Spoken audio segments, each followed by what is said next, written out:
Playoffs? Playoffs? Yes, the NFL playoffs are here. Join us for all the expert injury analysis and best bets that you could need. The NFL Divisional Round kicks off now.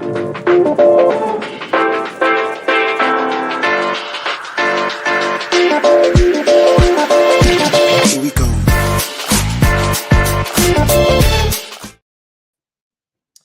This NFL Divisional Round injury report and best bets edition of the Degen Docs on the Sports Gambling Podcast Network is brought to you by Underdog Fantasy. Sign up with promo code SGPNDOC to get a 50% deposit bonus of up to $1,000. Welcome, Degens, far and wide, to another edition of the Degen Docs. What is up, folks? I am one of your hosts here, the OG Doc himself.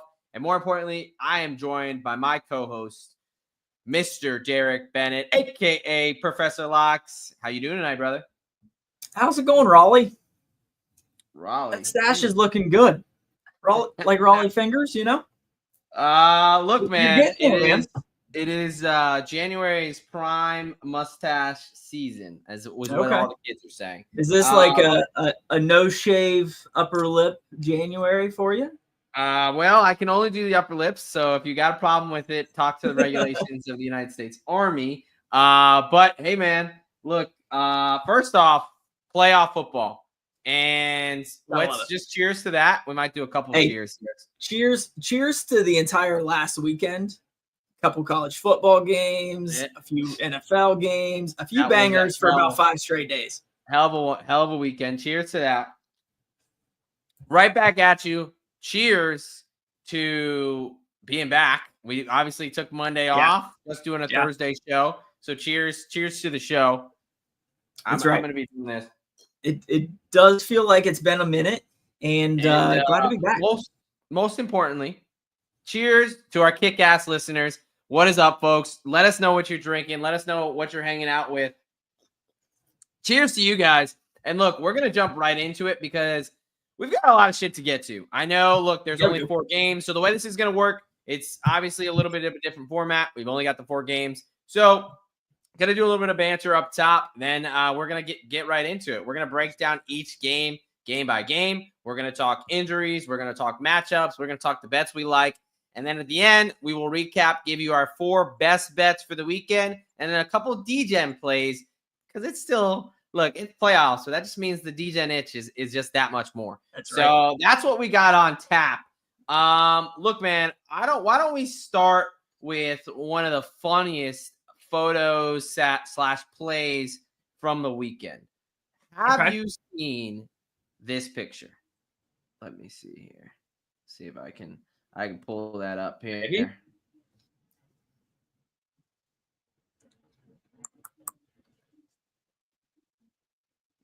Have I seen what?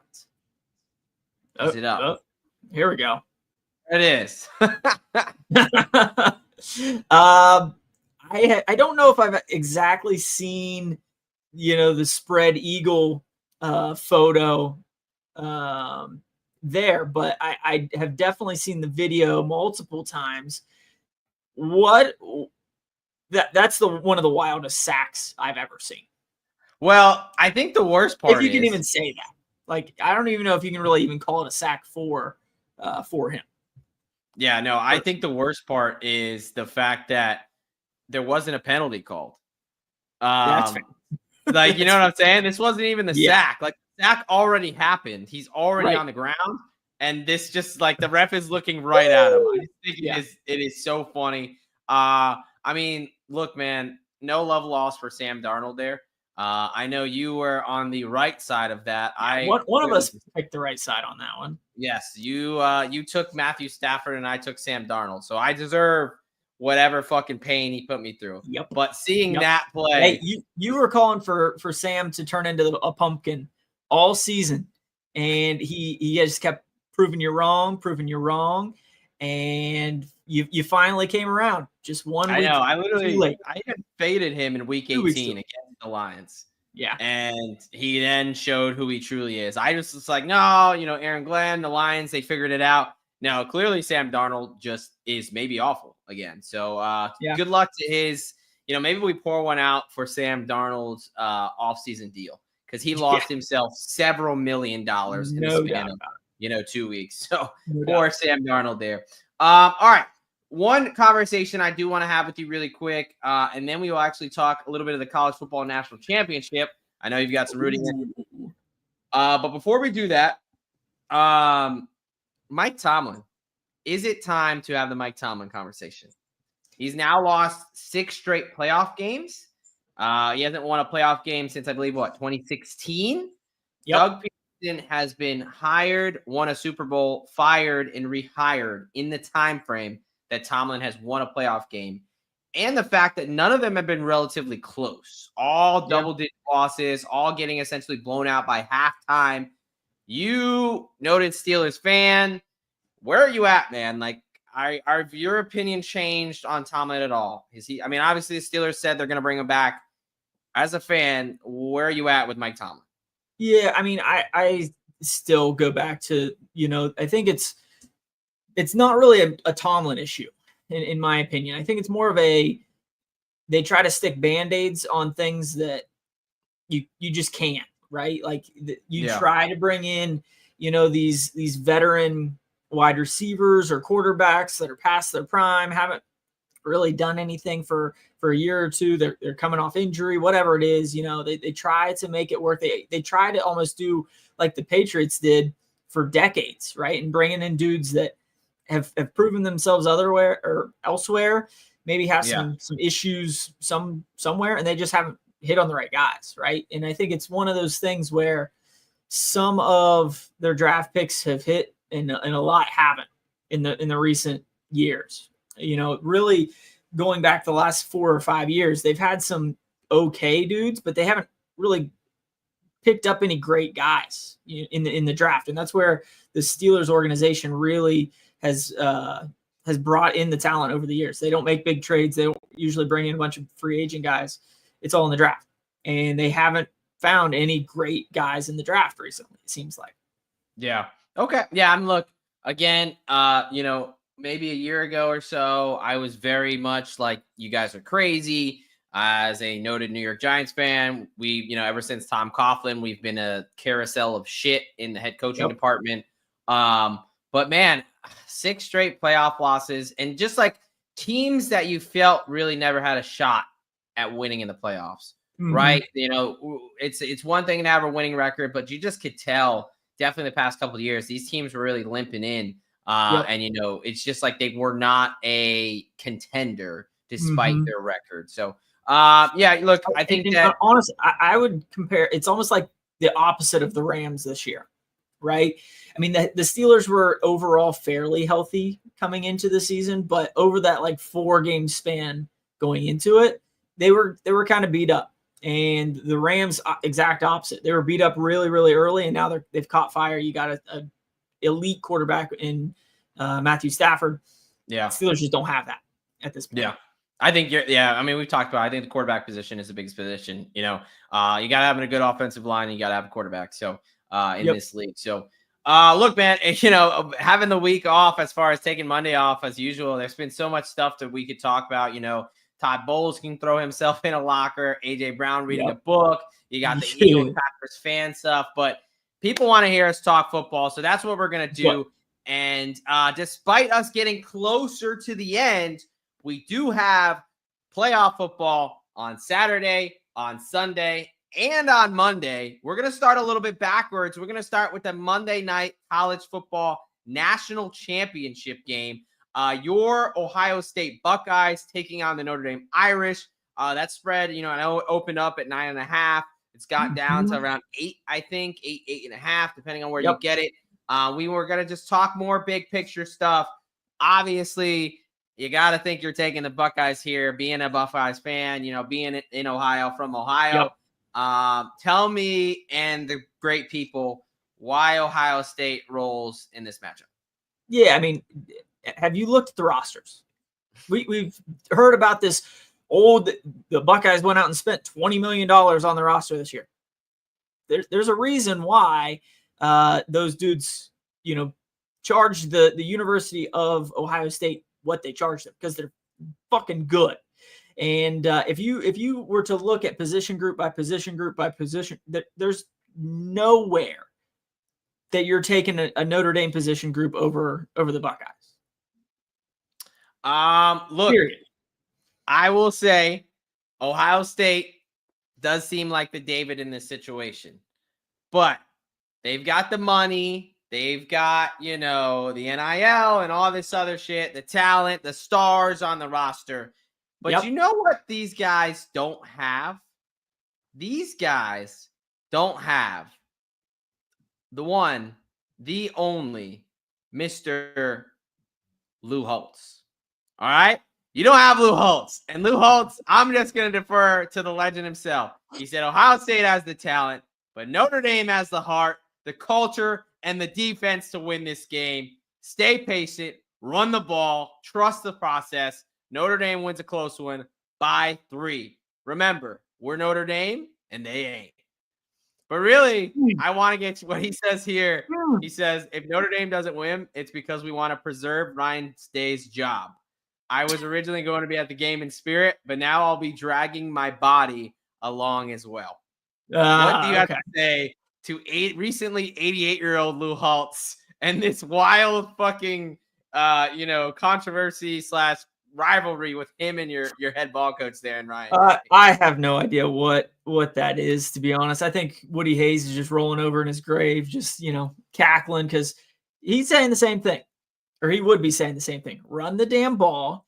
Yeah. If Hendrickson and or not Henderson and Judkins both carry the rock 10, 15 times. Yep. Yeah. Look, we'll be bringing that national championship trophy back to the great state of Ohio. Really quick, my analysis on it is a couple things. One, I have a 13-1 future on Notre Dame to win the college football playoff. So, that's where my rooting interest is going to be. Yep. Grew up a Michigan fan, so obviously not really loving the Buckeyes, right? Sure. I took the number at 9.5. I thought 9.5 was too much. 8, okay, I'm a lot less confident. I think the situation where I think there going to be an argument made that Notre Dame has the better head coach and Notre Dame has the better quarterback. Argument, that's definitely arguable, right? I think Michigan kind of paved the path of you got to get some turnovers. You need some special teams. You got to win special teams. You got to win turnovers. And you got to, play umbrella coverage on these guys. Can they do it?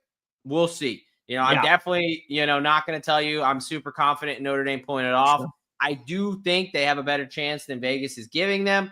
However, like you said, the roster, the talent, the stars. These two teams have played the last 2 years. They have had a home and home, right? Last year, it came down to literally the last play of the game, and Notre Dame couldn't even figure out how to put 11 guys on the field. With that being said, last year, the Buckeyes were breaking in a new starting quarterback. It was like week 2, week 3. The year before that, it was a close game, but there was never necessarily any point where you didn't feel like Ohio State was fully in charge of that game. Yeah. This is the last game of the season. Ohio State's been rocking and rolling for 4 straight weeks, 3 straight weeks, whatever. And I believe this game is in Atlanta. Yeah. Inside. Yeah. I think that speed's going to show up. I think that speed's going to show up for the Buckeyes. That's a good point. I would say, the dome and the injury situation definitely favors Ohio State, but we'll see. I definitely don't think we're going to get a TCU Georgia, but I'm thinking like a 31-14 game. Yeah, if you told me it was a 14-point game or a 3-point game, I could believe you. I don't think we're going to anything crazy, but we'll see. All right, let's move on and let's talk about the National Football League, because it's the real playoffs. And before we do that, I got to tell you guys about the SGPN app. Look, it's got easy, instant access to all of our free $0, 0 cents. We don't ask you for anything except maybe a like and subscribe, a download, a rating here and there. Free picks and podcasts, SGPN app. Go get it. All right, let's get into it, man. The first game on the slate, we have got on Saturday, 4:30 p.m. Eastern time, the Houston Texans heading down to take on the Kansas City Chiefs, heading up, I should say, to Kansas City. Look, we've got the Chiefs laying 8.5 at home.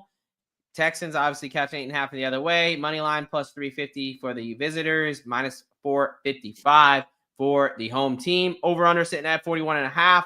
A little weather report because it is January and we're going to some locations where weather's going to matter.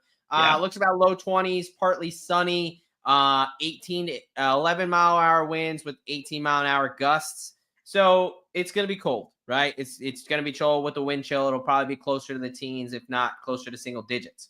So cold, but not really rain or snow expected from that capacity there. We're going to go through the injury situation as we always do. And then, we're going to just talk about how we see this game going, give out our bets, give out our matchups, and really just break this game down fully. So I will start with the Houston Texans coming in a little bit more beat up. They had to put in tight end number 2, Cade Stover, on the IR. I will get back to that. They've got like 3 tight ends on the IR in Brevin Jordan and also Quintario as well. Shaq Mason, their starting right guard, he is going to play. He did not play the past couple weeks. He started off the week not practicing, but he had a full practice today. He's off the injury report, which is a great sign. So is Juice Scruggs. The guys that are in question here, Robert Woods, wide receiver who has become much more important this year than we thought with the loss of Stephon Diggs and Tank Dell. He's their primary punt returner. He is one of the wide receivers out there on the field. No practice at all this week. He is questionable with the hip injury. The other guy, other 2 guys really who are big here, Aziz Al-Shaair, obviously notably known for getting a 3-game suspension and taking off Trevor Lawrence's head. He had a no practice Tuesday and then 2 limited practices, is questionable with the knee injury. And then Joe Mixon looks like he picked up an ankle injury this week. He practiced fully on Tuesday, then was limited on Wednesday and did not practice at all today.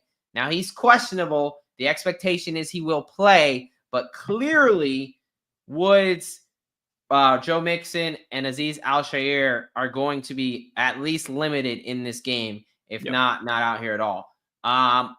Quick reaction from that, with those guys being there. And I will quickly say the Chiefs, on the other hand, very healthy. Only 1 guy doubtful. That's Mecole Hardman, who's still on the IR. But Jalen Watson, their star cornerback, is expected to be back. This is going to be huge for them. He's had a full practice all week. He's officially questionable, but they are expecting him to be back. So just from the injuries, kind of where do you see, obviously, Chiefs kind of have the upper hand. How big do you see this factoring in? Yeah, from an injury standpoint, I think the big one is Mixon picking up that injury midweek, especially with like you said, with Diggs going down and Tank Dell going down, they've lost a shit ton from a wide receiver standpoint. And Mixon has kind of been their bell cow all season when he's been healthy. That one's the most worrisome one to me. Getting Shaq Mason back is definitely going to be a big boost, especially with Chris Jones being opposite him in the middle of that defense for Kansas City. Kansas City, this is by far the healthiest they've been all season. I think that will definitely help them. But I just don't know as far as if I can or if I can trust the Chiefs fully still. It's one of those things where, yes, they're going for the 3-peat. They've won 2 in a row. They know how to win. Yes, they know how to win. But can they cover this 8.5-point spread? What do you think? Yeah, well, I was going to say, why don't we just get into it, right? How do you see this game going down? Since you tossed it to me, I will go first. I'm on the Chiefs. I'm back on the Chiefs here. Give me the Chiefs minus 8.5 here, minus 105. Look, it's more of Andy Reid with 2 weeks to prepare. This team is as healthy as they've been. And I think Houston's really, really going to struggle to score. The offensive line, whether healthy or not, has been an issue all year. And last time these 2 teams played, it was an 8-point Kansas City win. but Tank Dell was a big part of that game. I mean, he caught a touchdown on the play that he tore his ACL. So again, Jalen Watson being back, I don't want to underplay this. I think this is going to be huge. Like, part of their playoff Super Bowl runs have been absolutely sticky coverage on the back end, and Steve Spagnuolo being able to blitz all over the place and come at you in exotic different ways. Yeah. They've been a bit hampered due to a couple of injuries on the back end. They're ready to go and fully healthy. I think that's going to be terrifying for this Houston Texans team. I think they're going to do whatever they can to shut down Nico Collins. And, who else is going to beat me? John Mechie, Robert Woods, Xavier Hutchinson, Dalton Schultz, Joe Mixon. Like, that just doesn't scare me. So I get it. The Chiefs have not been great covering big numbers all year, but I think at home, it's going to be cold. And honestly, man, I really think this is going to be a bit of a blowout. I think we could see something similar to what the Ravens did to the Texans. The Ravens did that to them at home in a dome. So now cold weather, I think this could get ugly fast. But curious, what side are you on? How do you see this going? Yeah, I'm gonna go with Houston in this one, and part of it's just due to, Kansas City has won 16 games, 15 games this season. They're 15-2, right? Yeah, because they lost that last one. It didn't matter. Right. Yeah. So, they've won 15 games, but how many have they won by 9 points, 10 points, double digits, right? I think it's just one of those things where everybody's expecting them to, quote unquote, turn it on in the playoffs. I think that's an overused phrase when it comes to, we've seen what this team is over a 17-week, 18-week season, whatever the NFL season is at this point. I don't necessarily think that we're going to see anything drastically change. Yes, they had a bye week last week. Houston also has gotten things rolling over the last couple weeks a little bit. Yes, Houston started CJ Stroud in that last week for the first drive. They marched right down the field and scored. And then they were able to kind of start putting it on the Chargers in the second half. Yes, Herbert was partially due to that, but I think Houston's defense is starting to really work themselves into shape, as well as that offense starting to align to a certain extent. And like I said, I just don't know if Houston or Kansas City can truly turn it on now that it's the playoff time. I think we've seen their body of work over an 18-week season. What's going to change now that they've had a week off, right? Yeah. And sometimes we just saw it in the college football playoff. Like, teams sometimes start a little bit slower after that bye week. So I would not necessarily be surprised if this is a lower scoring game and, Kansas City ends up winning by a touchdown or so. But I would not be surprised if Houston keeps this one a little bit closer than what some people are thinking. Yeah, look, I would agree with you. I think my biggest counterpoint would be it's Patrick Mahomes and Andy Reid in the playoffs. We've seen them do this before. Yep. They're the one team, like, they rest guys typically in that last week, and they do it with success, right? So I agree.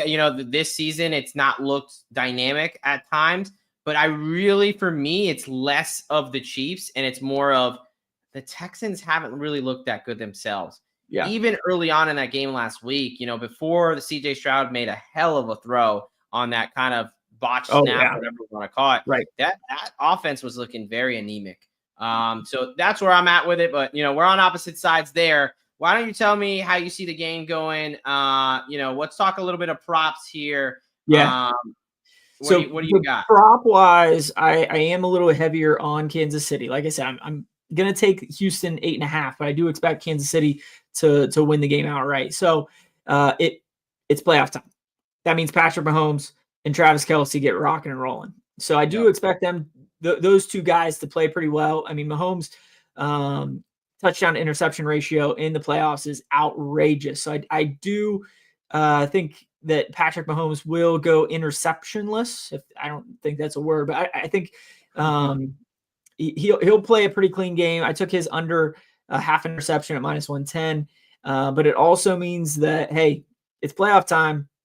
Patty Mahomes is going to start picking up some yards on the ground. So I took his 40 plus rush yards at +205. And then going back to Travis Kelce, give me his anytime touchdown at plus 150. I think he's three touchdowns away from the all-time playoff record in touchdowns. Jerry Rice's record, which is you got insane. Exactly. You got 3 games this year if they end up getting to the Super Bowl. Getting one this week, maybe 2. So I actually sprinkled a little bit on his 2 plus touchdowns at 11-1. But from a Houston standpoint, I do think CJ Stroud likes to find his tight end, and Kansas City has been god awful against the tight end all year. So I did take Dalton Schultz over 38.5 receiving yards. I think it might have bumped up to 39.5 at this point. I still like that. But yeah, I do like Dalton Schultz in this one, and Nico Collins will probably get his as well. But I really like Schultz in terms of the matchup. Yeah, no, I will. I'll pick it up right where you left off, man. We're talking about Schultz. I think that Schultz is going to have a really good matchup here. I have a little bit of a Degen play that we'll get after. Kansas City's been really poor against the tight end this year, right? Similar to Baltimore and Tampa Bay and a couple of these teams here. So, it's Nico Collins and it's Dalton Schultz. So I think Dalton Schultz is going to have to step up. I bet it a little bit earlier, but you're right. I think it's sitting at 39.5 receiving yards, minus 110. He had 45 receiving yards and a touchdown last time these two teams played just a week ago. Right. And again, that was with Tank Dell in the lineup for most of the game. I do expect them to be down, and I really don't think whether Joe Mixon obviously is a little bit hampered. Yeah. I don't think this running game is going to have much success at all against this really good Chiefs defensive line. So I love Schultz there. Someone who I'm fading, though, is Nico Collins. Right now, his number is sitting at 83.5. I'm going on his under there at minus 110. Honestly, I bet it already, and I'm going to wait and bet it again as this number rises. Typically, generally, if you're like a guy, if you want to take their over, you bet it earlier in the week because the number is going to get worse. But if you're going the other way, especially a public guy like Nico Collins, they're going to see what he did last week. But for me, it's pretty simple. If you're the Kansas City Chiefs, who's the one guy you're game planning against? It's Nico Collins. He's the only one that can really strike fear in you from a defensive coordinator standpoint. So I think they double him if they need to. I mean, literally, you're left with throwing to, John Mechie and Robert Woods. Like, that just doesn't scare you at all when you have a really good secondary. So I like them to do whatever they can to kind of put the clamps on Nico Collins. So I'm taking his under. Sticking in the under realm, I'm also going to go with the Houston Texans team total under 16.5, minus 115. I cannot look at this team and think they're going to be able to operate functionally offensively. I keep going back to that Ravens game, and I know the Ravens got a pretty decent defense, but I think the Chiefs have a better defense. I know they just played and they scored 19 points. Again, Tank Dell was in that game, and it wasn't freezing cold, and it wasn't the playoffs. I just think they're going to really struggle to score. I'd be shocked if they get 2 touchdowns. Obviously, I expect them to be down, and field goals are going to become a little bit irrelevant to them when the Chiefs are able to score. And I'm going to get to it here now, but I think the Chiefs are going to have success on the ground. I really do. So I think they're going to be able to kind of pound the rock, get up by a couple scores, and then really kind of bleed that game out. So, Nico Collins under on his receiving, Houston Texans team total under. Sticking with the Texans to finish up for them, CJ Stroud, I do think he's going to have to run the ball. I think that this offensive line I've talked about, they've had some issues in the past.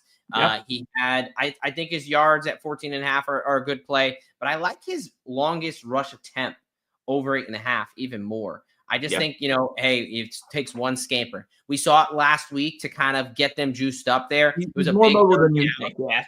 Yeah. Right. He looked at the sticks and kind of dove for it and went and got it, man. So it is the playoffs. I think he's going to be forced to run a little bit. And I think the Chiefs are going to be fine with him scampering around a little bit. Again, compared to hitting something deep over the top of Nico Collins. Sure. So I like his longest rush over 8.5 rush yards at minus 110. Going to the Chiefs, I've just got a couple. I do like the Chiefs in this game, but really it's Kareem Hunt for me. Anytime touchdown plus 170. I just think that he's the guy, man. They talked about, so Isaiah Pacheco obviously was their primary guy. He's back. He's healthy, but he's been back and healthy. And they asked Andy Reid how they see, how do they see this kind of playing out? How do we see the carries and the distribution? He basically said, well, what we've been doing has been working, so we're just going to keep doing that. So I understand everyone wants Pacheco to come back and just get the bulk of the workload, but that's just not the case. I mean, he's scored a touchdown in the last 2 games he played, including one against Houston. He is their goal line back. I don't think they throw in a guy like Carson Steele or Samaje Perine on the goal line. I think it's the playoffs. I don't think they get that cute. I really think that he's their goal line back. I mean, he loves to find the end zone. I think plus 170 is a bit of a crazy of a price. So I really like Kareem Hunt there. And then the other guy, I got to give out a defensive, Trent McDuffie over 3.5 solo tackles, plus 125. He's averaging closer to 4. I do when he sticks his nose in the run game, but I do expect they're going to have to throw to some other guys. He plays that nickelback slot receiver. So whether it's Mechie, Woods, Xavier Hutchinson, they're going to have to, they're going to have to do some get creative, throw some screens, throw some small dump offs. He's a guy who's always around the ball. So I love McDuffie there. Solo tackles over 3.5 at plus 125 there over on DraftKings. So that's how I see this going. Look, you've kind of given out yours. We're on different sides of the spread, but overall, we kind of overlap on a little bit of how we see this game going, definitely with the Schultz angle. Agreed. All right, my friend, we are going to get over to this next game. But before we do, I got to tell you about our friends over at DraftKings Sportsbooks. That's right. Playoffs. We're talking about the playoffs. Damn right we are. Get in on the action at DraftKings Sportsbook, an official sports betting partner of the NFL. Scoring touchdown is the key to winning in the playoffs, and you can score big by betting on them at DraftKings, the #1 place to bet touchdowns. Ready for your first bet? Try betting on something simple, like a player to score 6. Go to DraftKings Sportsbook app and make your pick. Just talk through Kareem Hunt, anytime touchdown, a nice juicy plus 170 over on DraftKings right now. Look, new customers can bet $5 and get $200 in bonus bets instantly. Download the DraftKings Sportsbook app and use promo code SGP. That's code SGP for new customers and get $200 in bonus bets instantly when you bet just $5. Only on DraftKings Sportsbook. Gambling problem? Call 1-800-GAMBLER. In New York, call 877-8-HOPE-NY or text HOPE-NY 467-369. In Connecticut, help is available for problem gambling. Call 888-789-7777 or visit ccpg.org. Please play responsibly. On behalf of Boot Hill Casino and Resort in Kansas, 21 and over. Age and eligibility varies by jurisdiction. Void in Ontario. Bonus bets expire 168 hours after issuance. For additional terms and responsible gaming resources, see dkng.co/audio. All right. We're moving on, and we're moving on to the next game on the slate here, and that is the Washington Commanders, Redskins football team, whatever the hell they want to call themselves, taking on the Detroit Lions, 8 p.m. on Saturday, a nice little nightcap game here. We've got the road team again catching a big number, catching 8.5, minus 115. We've got Detroit laying 8.5 at home, minus 105. On the money line there, definitely not correct. Closer to 5-1 or minus 500, for the Lions, and then plus 370 range, catch flying the other way. So we'll have to get on the intern for that one. But the over under is correct, 55.5 there. So another road team laying a big number against the #1 seed. Quick injury input here for the Washington Commanders, pretty damn healthy. Marshawn Lattimore, he made it through the game despite getting torched by Mike Evans all night. Bobby Wagner, this was the kind of the key one to watch. He missed the first 2 days of practice with the ankle injury. He picked up a limited practice, and they're so confident that they took him off the injury report entirely. So he's good to go, but I got my hesitation there. And then Daron Payne, someone who picked up a little bit of a finger injury, but he played through it last week. He's going to be fine. The only one I want to mention is Noah Brown, obviously out for the year with them, so that kind of does hurt the wide receiver room. For the Lions, they've got a couple more, but at least it's cut and dry. Cornerback, who's had to step up with the loss of Carlton Davis for the year. Terrion Arnold, rookie out of Alabama, played well of late. Off the injury report, good to go with the foot injury. And then Sonic and Knuckles are reunited because running back David Montgomery is back from his MCL sprain, full practice all week, expected to be a full go in my eyes. He's off the injury report. They are going to be without starting guard Kevin Zeitler And then backup cornerback rookie Ennis Rakestraw is questionable with the hamstring and sounds like he's picked up an illness. And then rotational defensive lineman Pat Connor is out. Obviously, the defensive line and linebackers have been a bit decimated. So anytime they lose one of those guys, it's of note. I will say Kevin Zeitler, one of the best guards in the National Football League. He was on the Giants for a short time. Of course, he's no longer there because they're idiots. You have a really good backup in Christian Mahogany. He's a young player, but he was one of the best tackles coming out of Boston College. He picked up a big injury, his last year, so he kind of fell in the draft a little bit. But I'm telling you right now, dude's a stud. I'm not going to say he's as good as one of the best guards in the league, but I think he's going to fill in very nicely there. All right, man. How do you see this game going, and where's your money at?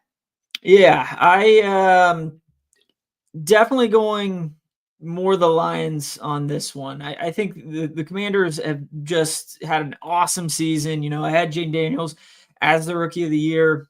He's played incredible all year. Mm-hmm. This is Detroit in the playoffs in Detroit. So I think it's just one of those things that with the Lions, they've been so decimated with injuries all season. And we've been hearing, this guy can come back if they make a playoff run. And this guy can come back in the playoffs. And now it's time. And we're starting to see a lot of those guys return. Anzalone's been back for a couple weeks. Yep. Like you said, Montgomery's back this week, should be good to go. Don't really have any doubts about that.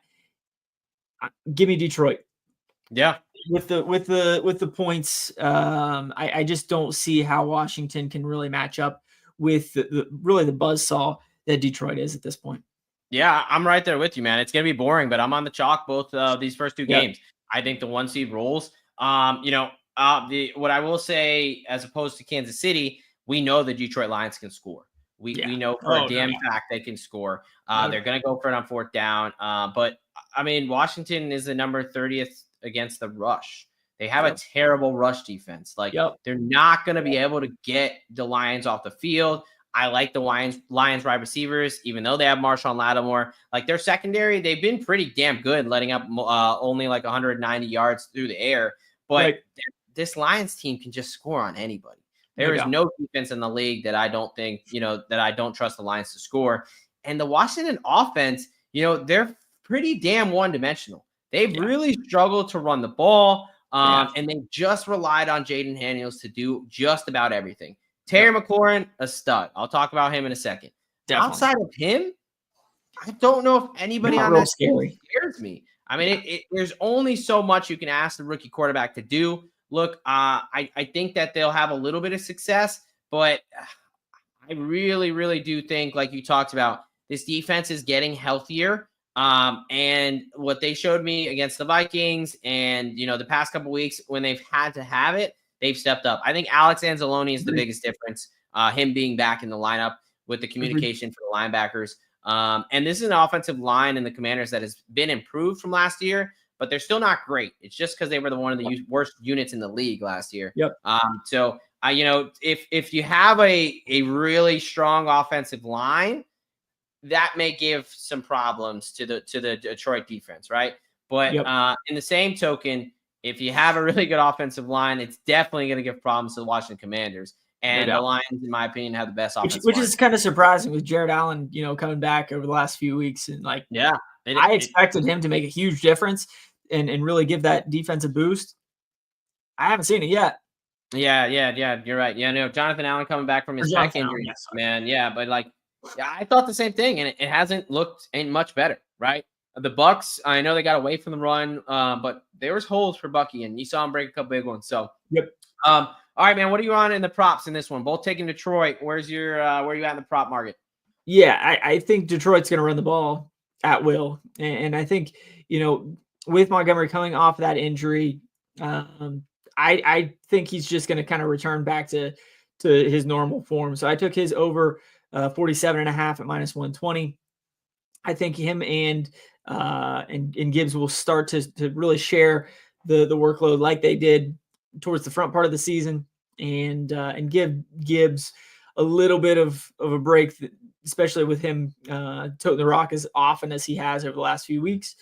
Give me Brian Robinson from a Washington standpoint to at least get some carries in this one. I don't necessarily think he's going to have a ton of success, but if you're going to try to slow Detroit's offense down at all, what better way than to try to keep him off the field, right? Yeah, so I do think Brian Robinson gets over his 9.5 carries. It's a pretty low number. And for an RB1, that's a super low number. Exactly. And you know, I think we've seen this happen in the playoffs, even just last year with the Ravens. I think in that game against Kansas City, running backs carried the rock 6 times, something like that. So, averaging like over 4 yards a carry. Yeah. So, I mean, it could happen, but I do think that Washington tries to slow the game down and tries to keep Detroit off the field to a certain extent, and won't just completely forget about Brian Robinson. So I did take his over 9.5 carries. I don't really think that this is a Sam Laporta game. I think this is a St. Brown and J-Mo type of a game. I think Laporta really struggled the first half of the season, 2/3 of the season, when both of those backs were healthy. And he started to pick it up over the last couple weeks a little bit. But with Montgomery back, I think they end up putting Laporta in the line as more of a blocking back. And he just doesn't end up getting as many targets, as many routes as he has over the last few weeks, just because I do think this could be a 35-40 rush game for the Lions. Yeah, no, I'm right there with you. I'm taking Montgomery's under. His under actually is, or excuse me, over. I apologize. Rushing over. It's actually at 46.5 right now on DraftKings -110. Okay. Everyone's gravitating to Gibbs. Makes sense, but I agree. I think Montgomery's going to come back. I think he's gonna. I'm not worried about the MCL. Has the best healing potential in the knee. When it first happened, we were optimistic for a return in the playoffs. He's back, full practice all week. Right. So I'm on that. I'm also on Gibbs' longest rush, over 19.5 yards. Washington, again, they're not a good rush defense. They don't play the run fits well. They leave crevices open, and that's all Jahmyr Gibbs needs. If he has a slither of a hole, he could be out the gates. So, he's consistently gone over 20 yards on his longest rush. I think he's going to be able to break one here. Doesn't even have to be anything crazy. 20 yards for him, I feel like is, at usual backs 10 yards. So I like that there. To finish up for the Lions, sticking in that kind of same realm, Jameson Williams' longest reception over 23.5 yards, -120. We've just seen it all year. We've seen the deep shot to him all year. He's so explosive. Shots and screens that he'll just take to the house, Yeah. I mean, exactly. I mean, there's so many times that, like you said, I think they run the ball a lot. I think they lull them in, but the Lions don't have an issue throwing a deep bomb, whether they're down by 10 or up by 30. So I think that this is always going to be live. And I think Jameson Williams, I think it happens early and they kind of make a statement with him in the big play with J-Mo. Sure. Over on the Commanders side, a couple guys I do like. Austin Eckler, receiving yards over 24.5. He got there last week for us. I just think that they're going to have to pass the ball a decent amount. He's a good outlet out of the backfield. When he's been healthy, he's hitting his number. And then going similar route, Terry McLaurin, longest reception over 24.5. Still, as last year, I think they've made improvements, but the weakness of this defense is the secondary. You can get over the top on them sometimes. And, Jane Daniels has thrown a really nice deep ball. I think this has been a smart strategy by them. They've thrown about 4 or 5 of these a game to him. And, for him to just come down with one, I think is very likely over either the rookie Terrion Arnold, over there, or one of the kind of backups, because they've got like 4 cornerbacks on the IR. Right. So I just think McLaurin's going to get a little bit loose there. So that's where I'm at with the props there. Both taking the Lions, both like the rushing games.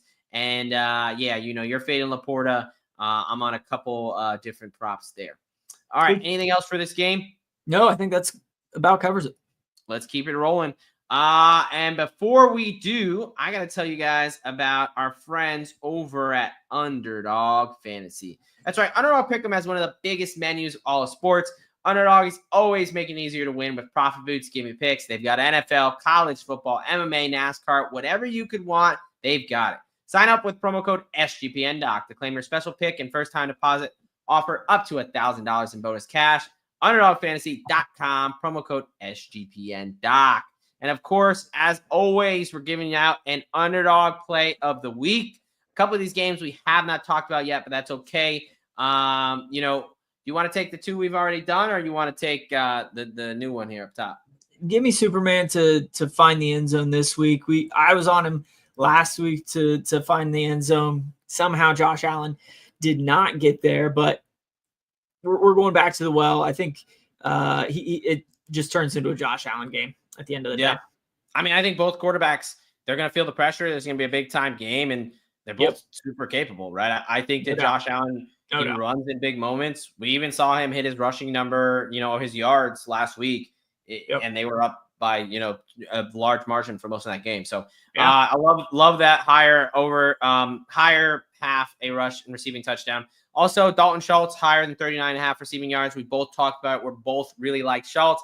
And another guy we both really like is Montgomery, higher than 45.5 rush yards. So they're even lower over on Underdog. I think we're getting great value. I think people are getting scared off from the injury bug. But let's be honest, if there's one coach who's going to be balls to the wall, like if a player is out there, he's going to play them as if they're fully healthy. It's Dan Campbell. He doesn't give a shit. It doesn't matter about, there's no tapering. There's no easing anybody in.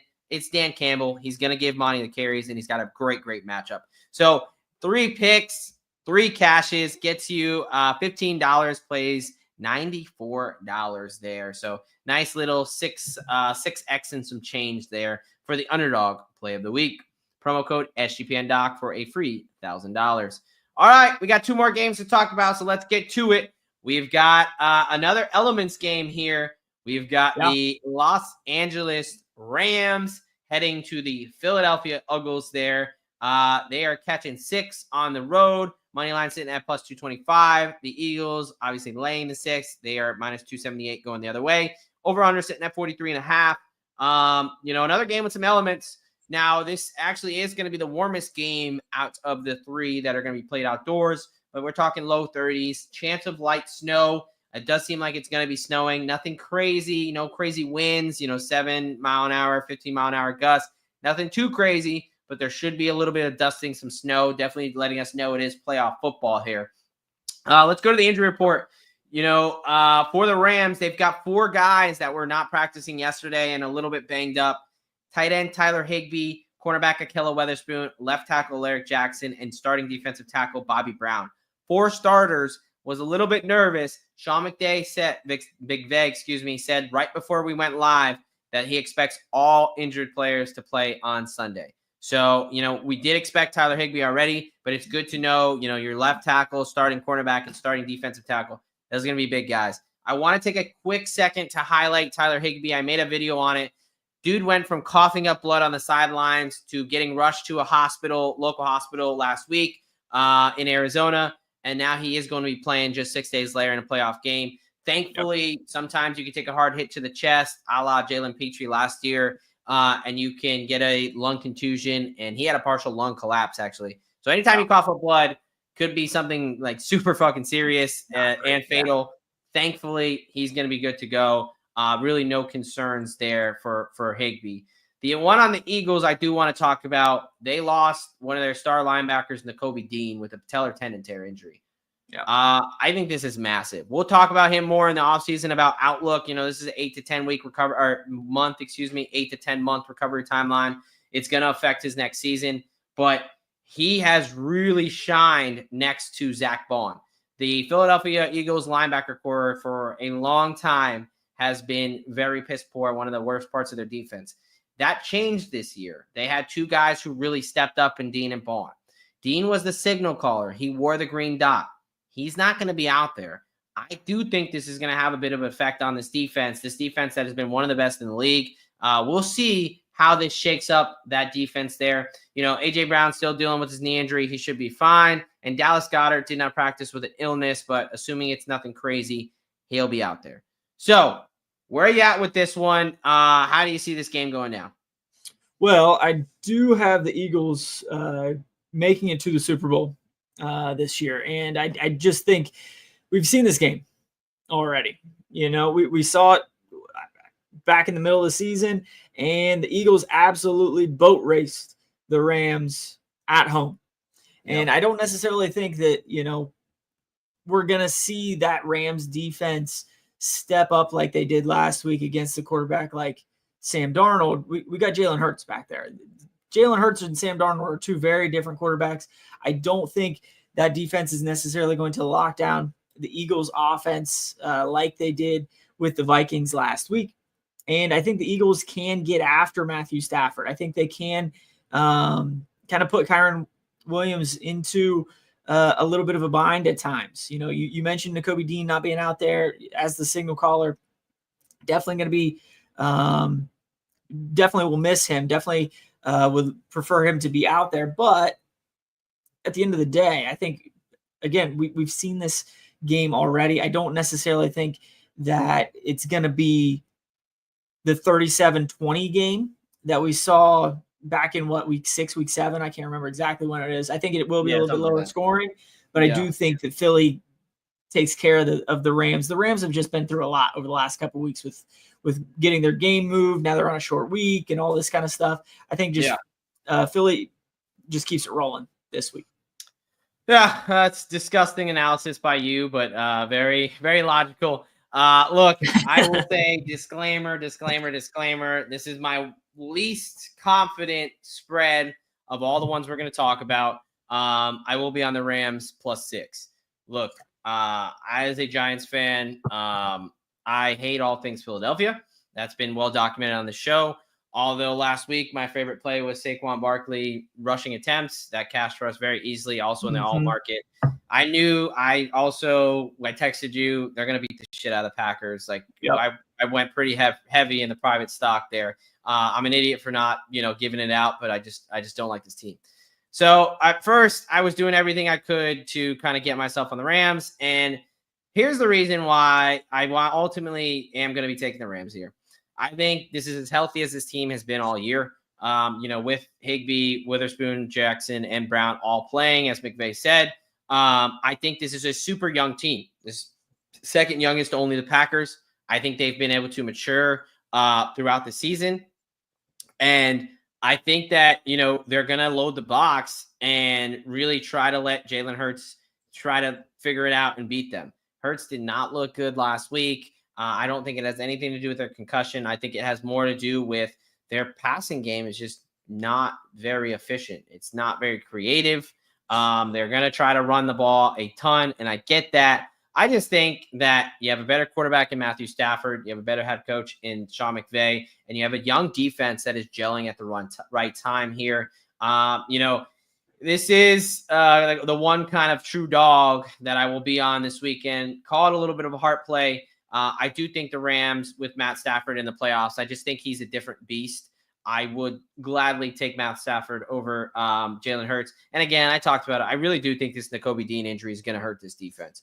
I understand that they've been really good. I understand it's just one player, but he wore the green dot. This linebacking core is going to be a deficit. And that D-line, that starting D-line is good, but they're not very deep with the loss of Brandon Graham. Bryce Huff has kind of been a no-show this season. They're not a very deep unit. So if you can keep them out there for a little bit, I do think they're going to have success. I'm just trusting McVay here because I faded them last week and they made me eat shit. Now, again, least favorite spread of all of them. I like Detroit, Kansas City, and the next game much better. It's funny that you mentioned that being your least favorite because this is the one that I feel the most confident in, to be honest with you. I just think that this whole record day that the Rams pass rush had last week, they blew their load. They're done. Oh, I don't think with that veteran offensive line that the Eagles have, that veteran group is just gonna, step up and have a day. And I do think that Jalen Hurts will have an okay day. I don't think he's gonna have a ton of huge stats. I don't think, AJ Brown and Devontae Smith and all these guys are gonna go for 100 yards, but I think it's just gonna be one of those efficient games where the Eagles just smother teams. And I think it may turn into one of those second half Saquon out of the backfield 20 times in the second half, and they just bleed clock. Yeah. Look, I will say, you have no heart in it. So I feel like I almost would rather trust you as a listener. True. And let's get right to my props real quick. Cause I have a feeling like despite what I say, a lot of the edges that I found in this game don't exactly favor the Rams. So one of my bets here Saquon Barkley, I'm going his rush attempts over 21.5 minus 120 again. He had 25 last week. Last time he played this team, he went over this number. It's just an edge. The Rams struggle to stop the run. I know they did well against the Vikings last week, but they did well again. They played the Vikings the last time they did. I just think that there's a clear edge here. You got to lean into it if you're Kellen Moore. You got to run the ball. I also, in that token, I'm going to take his longest rush over 18.5, minus 125. Aaron Jones, despite only having 50 yards or something, he went over this number because he kind of popped one. Cam Akers went over this number. They're a young team. Sometimes the run fits are not there. And Saquon, like Jahmyr Gibbs, he doesn't need a lot. So I think he is going to be able to break one. Sticking with that theme, I am going to go Jalen Hurts under 25.5 pass attempts, minus 105. I was thinking yards here. I also like his yards, but A.J. Brown always liable to take one pretty deep, so that's kind of what ultimately made me go pass attempts. Obviously, it leads into the Barkley play. I also think Hurts uses his legs a decent amount. He's not someone that really throws the ball away. He'll just run down and get you a couple yards that way, which takes away from the pass attempts numbers. So I like the under there. And then last play on the Eagles, Josh Sweat over a quarter of a sack. He leads the team with 8 sacks. The number's at plus 150. He's the third, highest odds on the team. I know Nolan Smith's been on a tear, but Josh Sweat, again, has 8 sacks on the year. I think that, their D-line is better than the Rams, and the Rams offensive line, not quite as good as the Eagles. I think, if anything, Stafford does take a couple sacks. He's not the most mobile guy. Sure. And then my last play there, Kyron Williams, over on his reception yards at 12.5, and minus 115, playing a little juice here. It's the Nakobe Dean. It's Oren Burks is a replacement. He's a journeyman who's been in the league 7 years, has never had over 50 tackles. He's just not the same caliber player Nakobe Dean is. I think McVay knows that. I think they're going to take advantage of them. Tyler Higbee's the guy I really want to play in this game. His numbers aren't out yet because, the injury stuff. Sure. So I will say, whenever Higbee stuff comes out, I will be on Tyler Higbee pretty heavily in this game. Gotcha. Other than, Barkley and the Hurts underpass attempts, Higbee's probably my favorite guy to target. They just don't have anything right now for him on DraftKings. What say you, my friend? Where are you at with this one? Yeah, I'm going to go a little bit off script here. I do, like I said, I don't think that Jalen Hurts is going to have, gaudy passing yards numbers, but he just hit this number last week, 2+ passing touchdowns, plus 125. They have all kinds of weapons, whether it's Smith or Brown or Goddard or Barkley out of the backfield. I just think that, yes, they like to run the ball once they get inside the 3, but until they get to that point, Jalen Hurts can find one of those guys and get a couple passing touchdowns. I do like Saquon in the receiving game. It's been a little bit since they've gotten him involved in the passing game, but I did take his 3+ receptions at plus 160 and his 25+ receiving yards at plus 255. Last time these teams played, he had 4 for 47, I think. So definitely an option out of the backfield against this Rams linebacking crew. And then finally, A.J. Brown has kind of gone missing over the last couple weeks, except for on the bench with a fucking book. He just hasn't been super involved. He's been used more as a decoy, and they've been playing it a little bit more safe. They haven't been taking a whole lot of deep shots. So I don't think that A.J. Brown's going to have a ton of receptions. They may get him a couple balls, to pick up 15, to pick up 20. He may end up with, 4 for 72 and a tud, but I'm going to take his under 4.5 receptions at plus 125 in this one. It's been, I think, 3 weeks since he's had more than this number. So I'm thinking it's still going to go through Saquon. It's still going to go through that offensive line, and Jalen Hurts may get a couple tuds, but not a ton of volume when it comes to that receiving group. Yeah, no, I mean, hard to argue with you there. Like we talked about, just clear edge is on the ground for this Eagles team. Yep. All right, folks, we got one more game to talk about, and then we're going to do a quick wrap up with what our favorite bets are and get out of here. So we've got the last game, probably the best game, might be the best game of the season. Yeah. We've got the Baltimore Ravens heading up to Buffalo to take on the Buffalo Bills. 2 teams with the leading MVP caliber players in Lamar Jackson and Josh Allen. Yeah, you got, a road favorite here, a short favorite, but you got the Ravens -1.5, -102, -118 on the money line, and the Bills +1.5, -118, and -105 on the money line. Over under sitting at 51.5. A little bit of weather in this game, low teens. The coldest game we're gonna have, cloudy, no precipitation expected, but the wind may be a little bit of a factor here. We'll see if we get any snow or not. But it is probably going to be the coldest game with the wind chill here in Buffalo. So definitely we'll see how South Florida Lamar Jackson is going to take this game. Nice part is very few injuries in this game. Really only Zay Flowers, the biggest one. We told you he's probably going to be out closer to 2 weeks. He has not practiced once since his injury as of today. I call him squarely doubtful. And even if he plays, do not expect a lot from Zay Flowers. Next week he really will have a shot to return if they make it.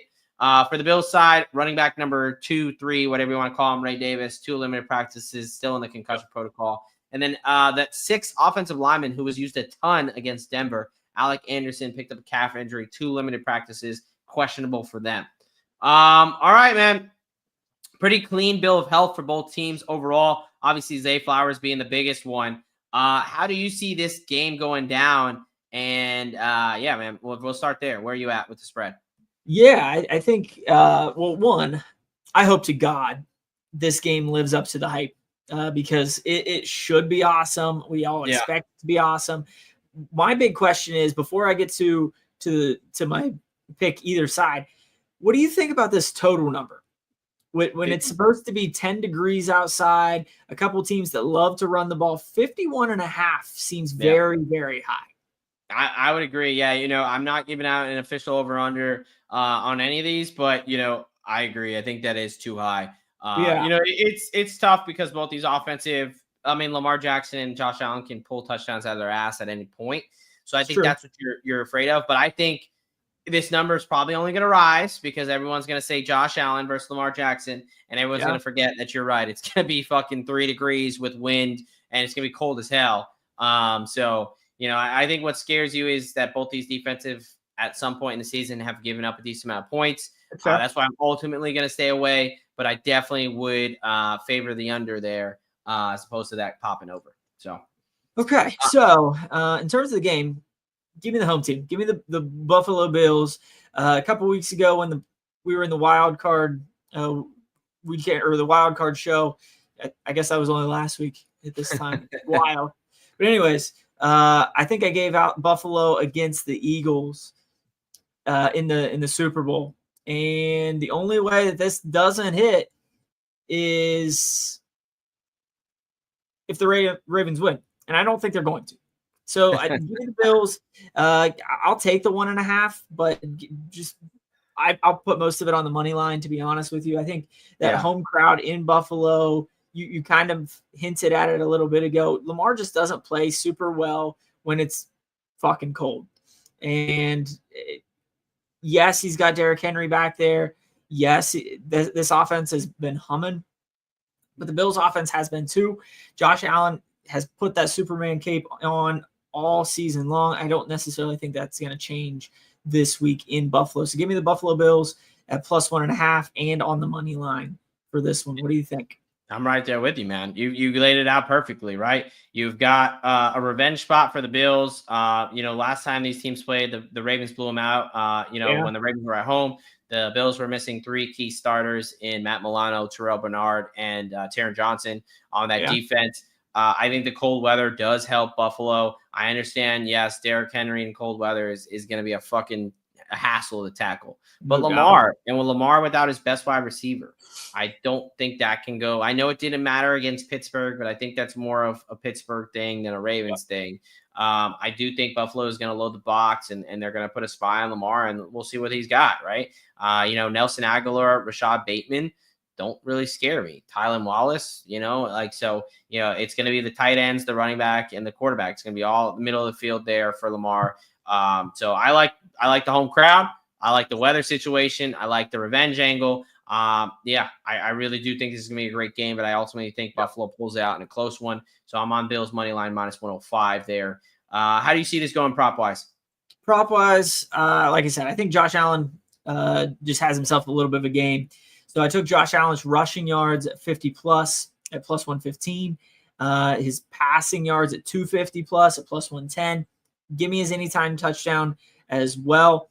And then from a receiving standpoint, I do like Shakir in this one. He kind of is their quote unquote number one. They don't necessarily even have one in Buffalo, but I think he has been the most consistent all year. So I did take his over 53.5 at minus 110 and his anytime touchdown at 2-1. Yeah, I'm very similar here. Josh Allen, anytime touchdown plus 110. Just going to keep it kind of simple there with him having a game. I think, he's still their goal line back. I know he hasn't had quite as many touchdowns, but it's the playoffs. I mean, when you got to get it in, who you're going to trust, it's Josh Allen. Shakir as well, over 51.5 receiving yards, minus 115. He's been the most reliable guy.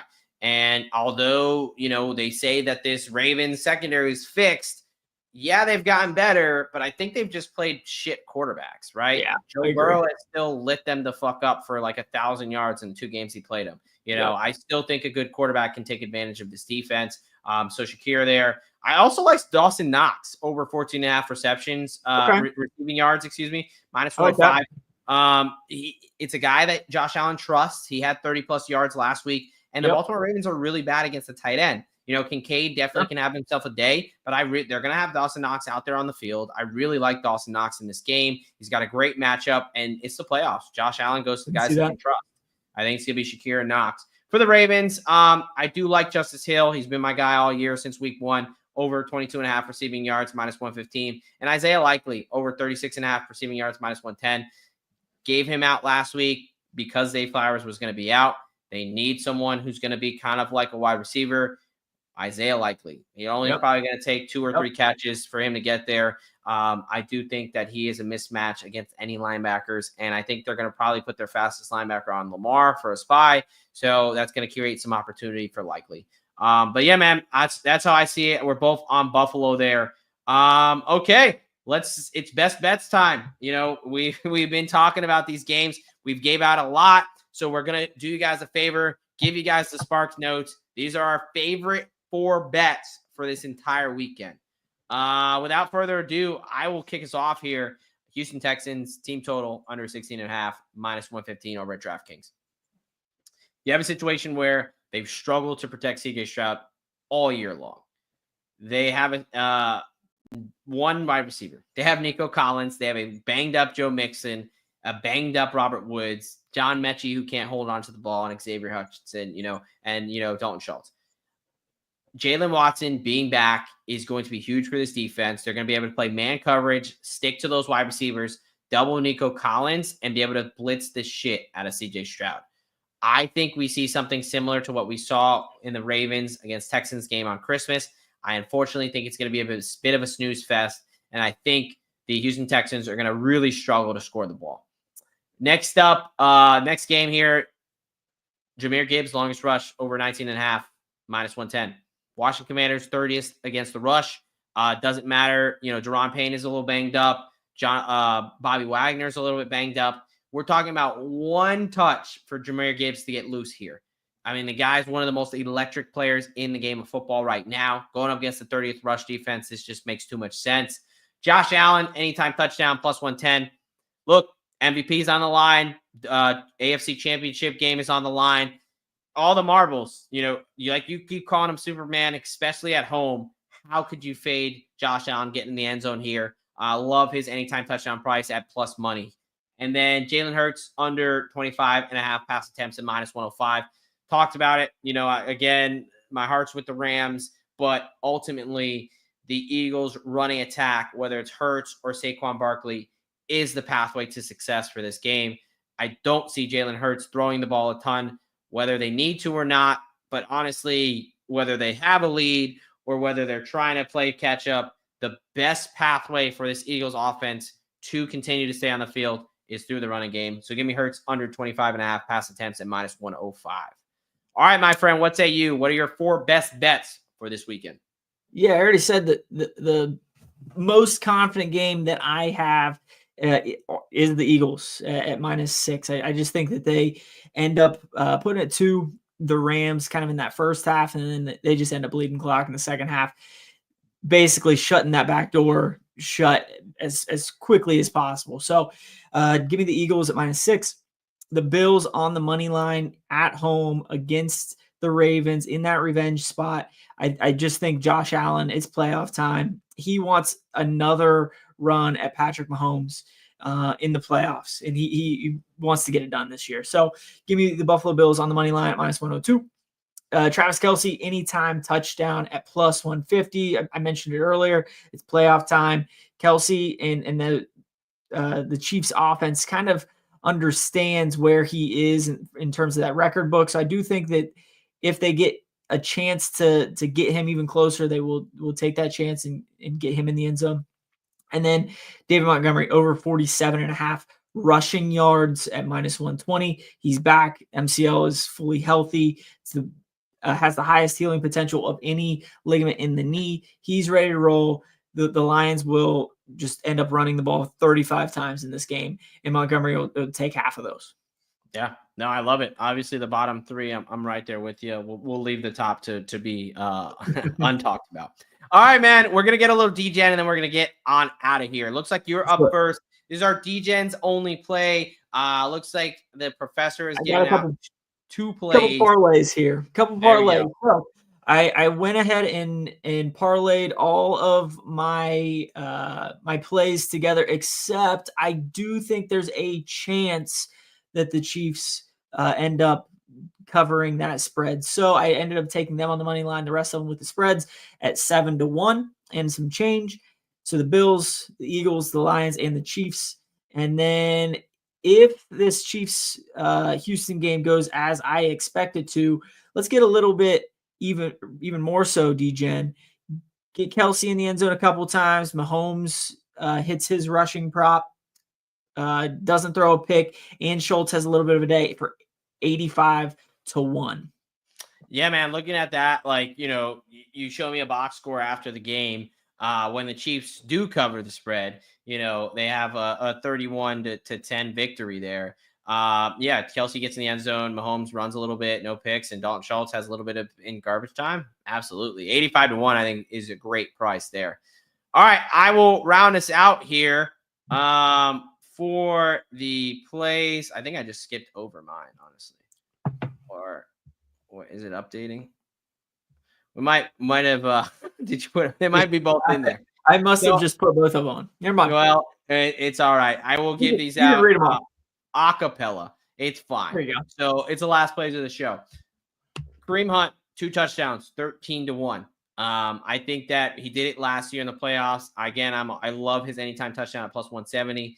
I do expect the Chiefs to control this game for them to, hey, Kareem Hunt scores 2, Travis Kelce scores 2. They kick a field goal. We're having a great day. We're fine. Also, Irv Smith. This was at 20-1. It's now come down to 14-1. Anytime touchdown. You're saying, who the fuck does Irv Smith even pay for? He plays for the Houston Texans, folks.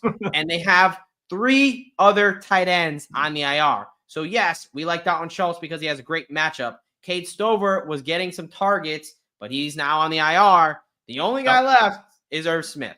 So I think if they want to run any type of 2 tight ends, which, they typically like to do, Irv Smith's going to have to be out there. He is a guy who has experience. He can catch a touchdown or 2. So, one guy to get in the end zone, 14-1. Again, he was 20-1 early in the week. I think that's just crazy for a team that, struggles to cover the tight end in the Chiefs. Tim Patrick, first touchdown, 25-1. He's a guy who has found the end zone. He's kind of really fed in well to this Detroit style offense, this Detroit team.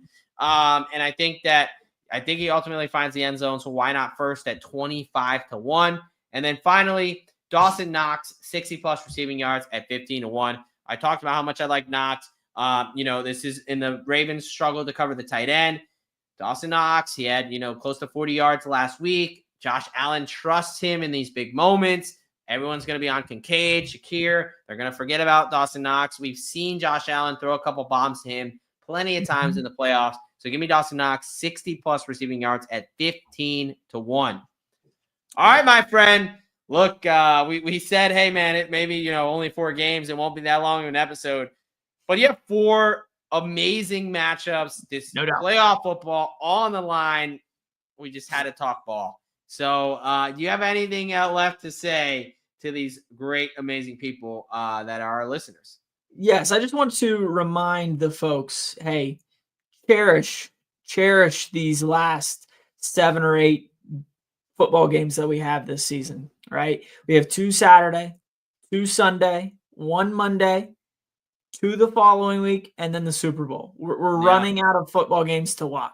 You only have so many football games left of this 2024-25 season. Make the most of them. Get your bets in. Make sure you're trailing us. If you're fading us, fuck you. But at the same time, we appreciate all the love. We appreciate the support, all the follows, likes, subscribes, all the things that we get. We greatly appreciate it. Share us out to a friend. That's how we grow this thing. We're still a newer show, finishing up season 1, but we still got a couple shows left to go. So we got to finish strong here. Look, man, it's hard to follow that up. Appreciate what you got before it's gone, because we're in that mode right now. Look, folks, if you are, we had my bad. Brandon Hallman coming in late with the AFC South has more wins this postseason than NFC North and AFC West. That's pretty damn interesting with the Packers and you're damn right, Brandon. That's actually a pretty good trivia question right there. With the Chargers, the Packers, and the Vikings losing, and the shitty-ass Texans winning. I like that one. I'm going to have to use that one. So we appreciate you, Brandon. Look, if you're like Brandon and you are still watching this an hour and 15 minutes talking about 4 games, you obviously love ball, which means that, man, give us a follow, give us a like as a new show. Last thing, Deontay Johnson quit because he was pissed Derek Stanley had more receptions than him. Oh, that's good. We appreciate the last there to finish it out. But give us a like, give us a follow, subscribe, rating, wherever you get podcasts, man. We really appreciate it. Same thing next week. We'll be doing the 1 show. We'll only have the 2 games to talk about. So what? 2 games? Maybe it'll be closer to 45 minutes. Who knows? But we're running out of football for the season, so we're trying to grasp for anything we can. We gave out a shit ton of bets. We consolidated it, gave you our best bets at the end. We talked injuries. We're all talked out. So you know what they say, folks. A lock a day keeps the bookie away. And here at the Degen Docs, we've got your prescription. Don't forget to cherish these football moments and let it ride. What's up, Degens? Doc here. As a proud member of the U.S. Army and a lover of football, sometimes those 2 things cross over on here. But as you probably already know, as a lowly captain, these are just my opinions. These are not opinions that are representative of the entire DoD or the U.S. Army. The same thing goes for any references to any commercial products or hyperlinks. Again, that does not constitute an endorsement from the DoD or the Army. I hope you enjoyed the show, and as always, let it